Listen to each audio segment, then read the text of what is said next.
Hallå, detta är dagens nyheter.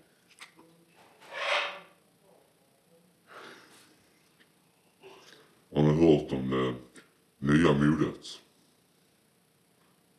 Kallas att likna en lama eller någonting.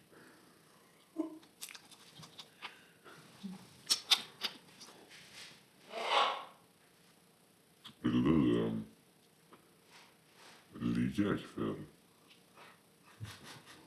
Du så fall ska vi två göra det. Oj.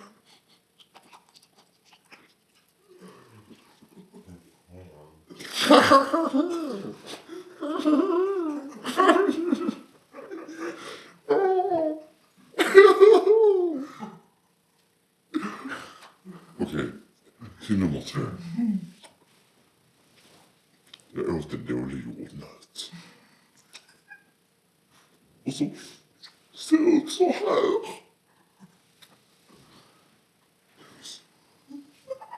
Men jag kanske får brödarna, vem vet. Nej, det här var mitt första videoinlägg. Som du vet, och jag tackar för mig. Om du ser mig på stan så hälsa baby.